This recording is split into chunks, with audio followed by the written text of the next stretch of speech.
ہم بچوں کو معاشرے پہ چھوڑ دیتے ہیں، بچہ جانے اور سکول جانے، بچہ جانے اور ملازمین جانے۔ یقین کریں یہ انتہائی ظلم ہے۔ ہمارے آقا کریم صلی اللہ علیہ وسلم نے بچوں سے بڑی محبت کی ہے۔ بچے دیکھ رہے ہوتے ہیں والدین کی طرف، والد صاحب آتے ہیں کام سے، بس 2-3 گھنٹے انہوں نے موبائل چلانا ہے پھر سو جانا ہے۔ والدہ تو ہر وقت کبھی وہ موبائل پہ ہے، کبھی وہ ٹی وی کے سامنے ہے، بچوں کا اسے خبر ہی نہیں ہے۔ اور پھر یہی وجہ ہوتی ہے کہ وہ اولاد جو ہے ان کے ہاتھوں سے نکل جاتی ہے، اور پھر والدین پچھتاوا کرتے ہیں، ہماری اولاد ہماری بات نہیں سنتی، ہماری بات نہیں مانتی۔ اس میں قصور کس کا ہے؟ والدین کا۔ ہمارے آقا کریم صلی اللہ علیہ وسلم کتنی محبت کی ہے حضور نے بچوں سے۔ امام حسن اور امام حسین کو حضور اپنے سینے پہ کھلاتے، اپنے کندھوں پر اٹھاتے، حضور کی مبارک داڑھی شریف سے کھیل رہے ہوتے، کبھی حضور کی پشت پر سوار ہے، کبھی حضور ان کے لیے سواری بنے ہوئے ہیں، اور وہ حضور کی مبارک زلفوں کو لگام بنا کے بیٹھے ہوئے ہیں۔ کبھی آپ نے اپنے بچوں سے اس طرح محبت کی ہے؟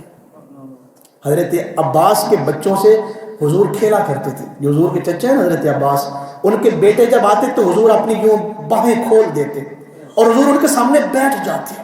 میرے پاس وہ لفظ نہیں کہ میں وہ بیان کر سکوں کہ وہ بچے کتنے خوش نصیب ہوں گے جن کے لیے حضور نے باہیں کھولی ہوئی ہیں، اور وہ حضور کے سینے عطر سے لپٹ رہے ہیں۔ حضور ان سے کہتے ہیں دوڑیں، اے عباس کے بیٹو دوڑ لگاؤ، جو میرے تک پہلے پہنچے گا وہ جیت جائے گا۔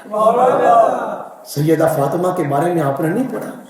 حضور جب وہ تشریف لاتی تو حضور کھڑے ہو جاتے، اپنی جگہ پر بٹھاتے، سیدہ فاطمہ حضور کے مبارک ہاتھوں کو بوسہ دیتی، حضور سیدہ کائنات کی پیشانی کو بوسہ دیتے، اور بار بار سیدہ کائنات کے گھر میں تشریف لے جاتے حال پوچھنے کے لیے، ان کی جو ہے وہ دل جوئی کے لیے حضور بار بار تشریف لے جاتے۔ آج کس گھر میں یہ سنت زندہ ہے کہ بیٹی آئے تو آپ کھڑے ہو کے اس کا استقبال کریں، بیٹی آئے تو جناب اس کے ماتھے کو جو ہے وہ آپ بوسہ دیں؟ یہ محبت یہ اسلام کا حصہ ہے۔ اور پھر دوسرا جو اولاد کا حق ہے وہ یہ ہے کہ آپ ان کی دینی تعلیم کا اہتمام کریں۔ اگر آپ چاہتے ہیں نا کہ ہماری اولاد نیک ہو تو پھر ان کو دین سکھائیں اور ان کے دینی تعلیم کا خیال رکھیں۔ قرآن مجید جو حضور نے تعلیم کا ذکر کیا ہے نا مختلف احادیث مبارکہ میں، اس میں قرآن مجید کی تعلیم ہے۔ خیرکم من تعلم القرآن وعلمہ، سب سے بہترین تعلیم کون سی ہے؟ وہ قرآن مجید کی تعلیم۔ آپ نے بچے کو ڈاکٹر بنا دیا، انجینئر بنا دیا، اور دیگر تعلیمات آپ نے دے دی ہیں، لیکن آپ نے اپنے بچے کو دین نہیں سکھایا، قرآن مجید نہیں سکھایا، آپ نے بچے کے حق کو ضائع کر دیا۔ آپ قیامت کے دن اللہ کے ہاں جواب دیے ہوں گے کہ آپ نے بچے کو قرآن مجید کیوں نہیں سکھایا، دینی تعلیم آپ نے بچے کو کیوں نہیں دی۔ تو یہ اولاد کے بنیادی حقوق ہیں۔ پہلا حق کون سا ہے؟ ان کے لیے نیک ماں کا انتخاب کریں۔ جب بچہ پیدا ہو جائے تو پھر اس کے لیے اچھے نام کا انتخاب کریں۔ ہماری کوشش کیا ہوتی ہے؟ حضرت ابو موسیٰ اشعری رضی اللہ تعالیٰ عنہ کے بیٹا، ان کے ہاں بیٹا ہوا، وہ فوراً حضور کی بارگاہ میں لے آئے، یا رسول اللہ صلی اللہ علیہ وسلم، اللہ نے مجھے بیٹا عطا کیا، آپ اس کا نام رکھیں۔ میرے آقا کریم صلی اللہ علیہ وسلم نے کیا نام رکھا ہے ان کے بیٹے کا؟ ابراہیم، حضرت ابراہیم کے نام پہ۔ اور میرے اور آپ کے آقا کریم صلی اللہ علیہ وسلم کے اپنے مبارک بیٹے کا نام کیا ہے؟ ابراہیم، قاسم، طیب، طاہر، کتنے خوبصورت نام ہیں۔ لیکن ہماری کوشش کیا ہوتی ہے کہ نیٹ سے کوئی ڈھونڈ لیں، کوئی نیا نام ہے، کوئی چاچے بابوں میں وہ نام نہ ہو، اچھا نام رکھے۔ حدیث مبارکہ میں ہے کہ نام کا انسان کی شخصیت پر بڑا اثر ہوتا ہے، یعنی جو نام آپ رکھتے ہیں نا اس کا شخصیت پر بڑا اثر ہوتا ہے۔ اور اس کا جو عقیقہ کریں بیٹے کا، پھر اس کے کانوں میں اذان دیں، خود اذان دیں۔ ہمارے یہاں کیا ہوتا ہے کہ ہسپتالوں میں یا محلے میں مسجد سے قاری صاحب کو بلا کے لائیں، وہ بچے کے کان میں اذان دیں۔ اذان تو ہو جائے گی لیکن سنت عمل کیا ہے؟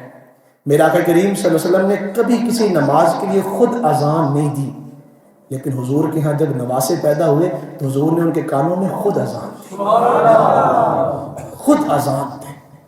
کیونکہ وہ بعض لوگوں کو ہسپتالوں میں ہوتا ہے کہ چلیں کوئی 2-3 ہزار ہمیں مل جائے گا قاری صاحب کو کہ چلیں ہم اذان دے دیں گے، تو وہ مسئلہ نہیں بتاتے۔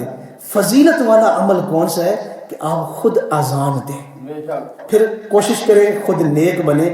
آپ کی نیکیوں کا بڑا والدین، ایک ہوتا ہے تربیت میں صرف گفتگو کرنا، آپ بچوں کو جتنا دین سکھا لیں، جتنا دینی باتیں ان کو سمجھا لیں، وہ ان کے اوپر اثر نہیں ہوگا جو آپ کے گھر کے ماحول سے ان کے اوپر اثر ہوگا. آپ کے گھر کا ماحول کیسا ہے. یہ وہ چند ایک ضروری باتیں تھیں جو میں نے آپ تک پہنچائی ہیں. اولاد کا نام اچھا رکھیں، اچھی ماں کا انتخاب کریں، اذان خود دیں، پھر عقیقہ کریں. اگر حسب توفیق ہے تو عقیقہ ضرور کریں. 7ویں دن تو سنت ہے، اس کے بعد آپ کسی دن بھی کر سکتے ہیں. عقیقہ کریں. اور پھر اس سے آگے اولاد سے اگر فرما برداری چاہتے ہیں نا آپ، تو کبھی اولاد کا دل نہ دکھائیں، دل آزاری نہ کریں. ہمارے ہاں یہ سب سے بڑی ضرورت ہے کہ ابا جی کو صرف اتنا ہی بڑا شوق ہوتا ہے کیونکہ میں تیرا پیو نہیں. بھئی آپ اگر باپ ہیں اس سے کیا مطلب ہے کہ آپ بچے کو جہاں مرضی بےعزت کر دیں، بے عزت کر دیں. جب اولاد جوان ہو جائے تو اسے دوستوں کے سامنے بے عزت نہ کریں، بیوی کے سامنے بے عزت نہ کریں، ملازموں کے سامنے بے عزت نہ کریں. جب اس کا دل ٹوٹے گا تو وہ آپ کی فرما برداری سے دور چلا جائے گا. اس کی آسن طریقے سے تربیت کریں، پاس بٹھا کے اس کو سمجھائیں، اپنی جو ہے وہ اپنے اعمال سے اسے متاثر کریں، بجائے اس کے کہ آپ اس کا دل توڑیں، اس کی دل آزاری کریں. اب وہ جوان ہے تو جو لوگ جوان، انسان کے لیے سب سے اہم جو چیز ہے نا انسانی جسم میں، انسانی وجود میں، وہ دل ہے. دل سب سے اہم حصہ ہے. اور یہ جس نے کسی کے دل کو سنبھال لیا نا اس نے پورے بندے کو سنبھال لیا. ایک امریکی سکالر نے بھی کہا تھا، یہ امریکہ نے کچھ عرصہ پہلے شراب کے اوپر پابندی لگائی، اس کے اوپر بڑا زور لگایا. ایک جماعت نے اعلان کیا تھا کہ ہم ملک سے شراب کو ختم کریں گے. لوگوں نے اس جماعت کو ووٹ دیے، وہ اقتدار میں آئی، پھر اس نے آ کے اپنا وعدہ پورا کیا، شراب کے اوپر پابندی لگائی، لیکن وہ تھوڑی دیر چل سکی، وہ کامیاب نہ ہو سکے تو اس نے حکومت کو مجبوراً وہ پابندی ہٹانا پڑی شراب سے. تو پھر وہاں کے ایک شخص نے کہا تھا، میں قربان جاؤں مسلمانوں کے نبی پہ، حکومت جو ہے نا، انہوں نے کہا کہ حکومت یہ لوگوں پہ نہیں کی جاتی، حکومت دلوں پہ کی جاتی ہے، اور وہ محمد عربی نے کر کے دکھائی ہے کہ ایک حکم اللہ تعالیٰ کی طرف سے نازل ہوا کہ شراب حرام ہے، تو بڑے بڑے مٹکے پھر لوگوں نے زمین پر گرا دیے. مدینے کی گلیاں جو ہیں وہ پھر نہر کا سماں پیش کر رہی ہیں صرف ایک حکم کے اوپر. کس لیے کہ حضور نے دلوں کو فتح کیا تھا. اگر آپ اپنی اولادوں کے دل کو نہیں جیت سکتے تو پھر آپ باہر کے لوگوں کے دل جیتتے پھریں، اس سے کیا فرق پڑتا ہے. آپ اپنی اولاد کا دل ہی نہیں جیت سکتے.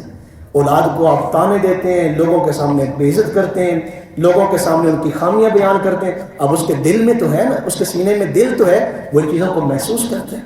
نقشوں کو تم نہ جانچو، لوگوں سے مل کے دیکھو کیا چیز جی رہی ہے، کیا چیز مر رہی ہے. نقشوں کو تم نہ جانچو، لوگوں سے مل کے دیکھو کیا چیز جی رہی ہے، کیا چیز مر رہی ہے. وہ کسی نے کہا تھا، لشک پشک نہ ویکھ بھراوا، ویکھ نہ سندر مکھڑے، ہر سینے دے اندر دل، ہر دل دے اندر دکھڑے.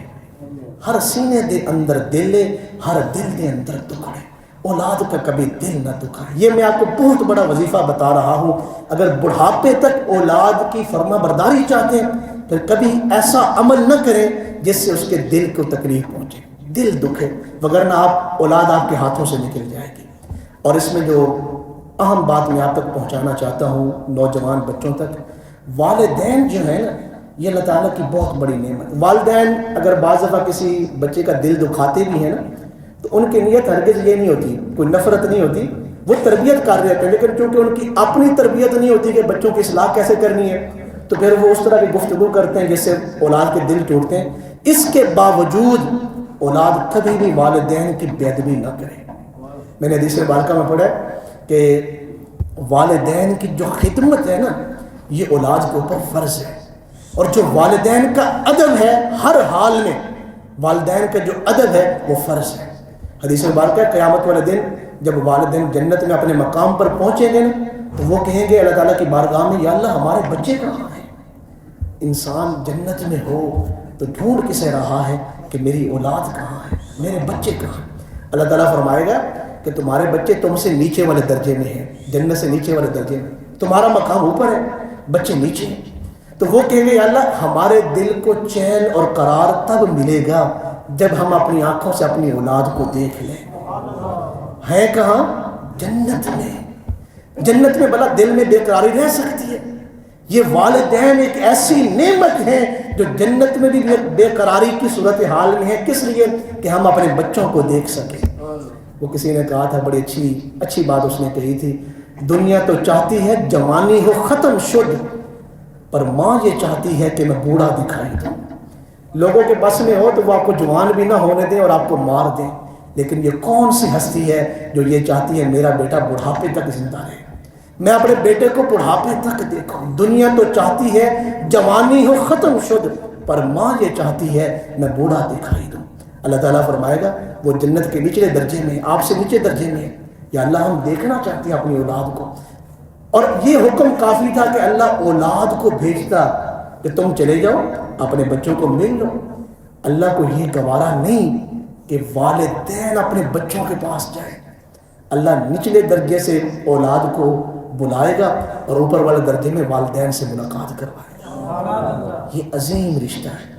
تو آپ ان کی بے ادبی نہیں کر سکتے، اور ان کی خدمت آپ کے اوپر ہر حال میں فرض ہے. لیکن اگر ان کی جو اطاعت ہے نا، والدین کی جو فرما برداری ہے، وہ ہر حال میں فرض نہیں. جو وہ حکم شریعت کے خلاف اگر آپ کو دے رہے ہوں آپ اس پہ عمل نہ کریں، آپ گناہ گار نہیں ہوں گے. جیسے شرک کے بارے میں کہیں، یا کوئی اسلام کی، جیسے کہتے ہیں جی بچوں کا بعض دفعہ دل ہوتا ہے میں داڑھی شریف رکھوں، اور پتر ذرا بیاہ سے کر لیے نا پھر رکھ لیں. اس طرح رشتہ ڈھونڈنا بڑا مشکل. تو آپ والدہ کی بات نہ مانیں، آپ داڑھی شریف رکھ لیں. یا ہمارے ہاں ایک سب سے بڑا مسئلہ ہوتا ہے، میں یہ کہہ کے پھر گفتگو کو سمیٹ رہا ہوں، کہ ساس کی اور بیٹے کی، والدہ کی لڑائی ہوئی کسی بات پہ. اب والدہ چاہتی ہے کہ میں اس کا بدلہ تمہاری بیوی سے لے کے رہوں گی. یہ جائز نہیں، آپ بیوی کے اوپر ظلم نہیں کر سکتے. تو ان کا معاملہ ہے، وہ اس کو خود حل کریں، جیسے بھی حل کر لیں، اس میں بیوی کا قصور نہیں ہے. یعنی وہ چیزیں جو غیر شرعی ہیں اس کا اگر والدین حکم دیتے ہیں تو اس کی اطاعت جو ہے وہ آپ کے اوپر فرض نہیں ہے، لیکن خدمت اور ان کا ادب فرض ہے. والدین جو کچھ مرضی کہہ لیں آپ آگے سے بے ادبی نہیں کر سکتے. اس لیے یہ والدین کے حقوق ہیں، آپ ان کے لیے نیک ماں کا انتخاب کریں اور پھر خود نیک بنیں. موبائلوں کو کوشش کریں ان کے سامنے استعمال نہ کریں، اور موبائل ان کو نہ دیں. اگر آپ کو پتہ ہو فلاں جگہ پہ ڈاکو رہتے ہیں، آپ اپنی اولاد کو وہاں بھیجیں گے. یہ جو موبائل میرے پاس ہے، یہ سامنے رکھا ہوا ہے، یہ سب سے بڑا ڈاکو ہے ایمان کا. اگر آپ کی اولاد کے ذہن پختہ نہیں، عقل کے لحاظ سے وہ مضبوط نہیں، آپ بچوں کو موبائل نہ دیں. وگرنہ آپ کے بچے آپ کے پاس ہوں گے لیکن ان کے ذہن آپ کے کنٹرول میں نہیں ہوں گے. اللہ تعالیٰ سب کی اولادوں کو نیک بنائے، اور اللہ تعالیٰ ہمیں موجودہ دور کے جو فتنے ہیں، اللہ ہمیں اور ہمارے اولادوں کو محفوظ فرمائے. وما علیہ الا البلاغ.